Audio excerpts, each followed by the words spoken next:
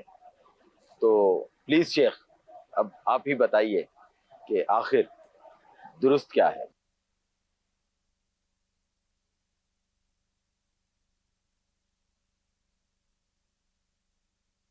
Light ڈالنے کا مقصد تو خود ہی بتا رہے ہیں کہ اس کی مطلب وہ شائننگ، چمک دمک بڑھ جائے گی، رنگ جو ہے مزید نکھار اس میں آ جائے گا، آگ جلدی ہاتھ رکھ دے گا اس پر. یہ الفاظ یہ نہیں بولتے، لیکن گاہک پکڑ لے گا اس کو کہ یار یہ بہت خوبصورت ہے، اور پھر جب نارمل روشنی میں جائے گا تو پھر پتہ چلے گا کہ اس کا حسن کہاں گیا. تو یہ بھی ایک دھوکے کی صورت ہے. ہاں اگر یہ یوں مطلب یہ کہے نا بھائی ٹھیک ہے یہ چمک دمک اس کے آپ کو نظر آ رہی ہے، آپ ذرا وہ پیچھے جا کر آپ دیکھ لیں اس کو، اور آپ کو پسند آئے تو پھر ہم سے سودا کریں، تو یہ جائز ہو جائے گا. کہ وہ جب دیکھ کر کہ وہ اصل لائٹ چلی گئی، اب نارمل لائٹ جو ہوتی ہے ایک عام طور پر دیکھنے کے لیے، اور اس میں اس کا اصلیت ظاہر ہو رہی ہے اس کے فروٹ کے چھلکے وغیرہ کی، تو وہ اب سودا کرتا ہے تو جائز ہے. دھوکہ نہیں دینا چاہیے. کہ اللہ کے پیارے پیارے آخری نبی صلی اللہ علیہ وسلم نے ارشاد فرمایا دھوکہ بازی مت کیا کرو. فرمان مصطفیٰ صلی اللہ علیہ وآلہ وسلم جب قیامت کے دن اللہ پاک اولین و آخرین کو جمع فرمائے گا تو ہر دھوکے باز کے لیے ایک جھنڈا بلند کیا جائے گا اور پھر کہا جائے گا یہ فلاں بن فلاں کا دھوکہ ہے. حوالہ صحیح مسلم حدیث نمبر 4529. ایک اور حدیث مبارک میں ہے مکر و فریب، یعنی یہ دھوکہ جہنم میں لے جانے والے ہیں. حوالہ شعب الایمان حدیث نمبر 5268. ایک اور حدیث پاک میں فرمایا جس نے کسی مسلمان کے ساتھ بددیانتی کی یا اسے نقصان پہنچایا یا دھوکہ دیا وہ ہم میں سے نہیں. ایک اور بخاری شریف کی حدیث ہے کہ اللہ کے پیارے نبی صلی اللہ علیہ وسلم نے فرمایا خریدنے اور بیچنے والے اگر سچ بولیں اور معاملہ واضح کر دیں، کھول کر رکھ دیں سامنے، تو ان کی خرید و فروخت میں برکت دی جاتی ہے. اور اگر وہ دونوں کوئی بات چھپا لیں اور جھوٹ بول دیں تو اس سے برکت اٹھا لی جاتی ہے. ایک روایت میں جھوٹی قسم مال کو بکوانے والی لیکن کمائی کی برکت مٹانے والی ہے. اس میں بہت کچھ آ گیا. تو بندہ بالکل صاف ستھرا مال بیچے اور جیسا ویسا اس طرح کا کوئی انداز اختیار نہ کرے. یعنی کہ بات چیزیں تو ایسی ہوتی ہے کہ نہ لائٹ کی ضرورت پڑتی ہے نہ کچھ. جیسے چاول والے جو ہے نا چاول بیچتے ہیں جو کچے چاول، کرانے والے تو بعض کیا وہ چاول آپ کو دکھائیں گے بھائی اتنے کا ہے، تو آپ بولیں گے اس سے اچھا نہیں ہے، تو وہ جا کر وہی چاول جا کر یوں تھوڑا مل مسل کے ہتھیلیوں سے لے آئے گا تو تھوڑا اس کی گرد وغیرہ ہٹ جائے گی، تھوڑا اس میں چمک پیدا ہوگی. اب بولے گا یہ اتنے کا ہے، بڑا کے دام بتائے گا اور گاہک اس پر ہاتھ رکھ دے گا. یہ طرح طرح کی دھوکے بازی کرتے ہیں. اس میں خوشبو ڈالتے ہیں پرانے چاول کی، جالے باندھ دیتے ہیں چاولوں میں تاکہ چاول پرانا لگے اور یوں جلدی بکے. دھوکہ. اچھا اس طرح پھل بغیر لائٹ کے بھی لائٹنگ کرتے ہیں، اس کو کلر کرتے ہیں. بعض پھل ایسے ہیں کہ جس کو مطلب یہ کلر کر کے بیچتے ہیں، تو یہ بھی ایک ذرا دھوکہ ہی ہے، اصل کلر اس کا نہیں رہنے دیتے. اسی طرح مطلب ڈرائی فروٹ بڑا چمکاتے ہیں اس کو طرح طرح سے.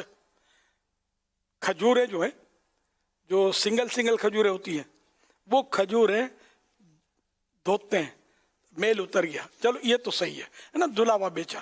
خالی اس لیے نہیں بلکہ شاید دھوتے بھی نہیں ہیں، دھوئے بغیر اس میں تیل ڈالتے ہیں اور تیل مکس کر کے اس کو چمکا کے بیچتے ہیں. یہ رمضان شریف میں یہ زیادہ آپ کو اس طرح کے دھوکے ملیں گے. آپ اچھی سمجھ کے لے لیں گے، آگے ہوگی پرانی، اندر اس کے مخلوق دوسری شاید آباد ہو گئی ہوگی. کھولیں گے تو تم نے نہیں کھایا ہے تو نارسا ہوتا میری غذا ہے، آپ نکال کے سارے پھینک دو گے. اب کیا کرو گے اس کیڑے کو؟ تو یوں مطلب یہ کہ پھینکنے میں حرج بھی نہیں ہے. تو ایک بات بتا رہا ہوں میں،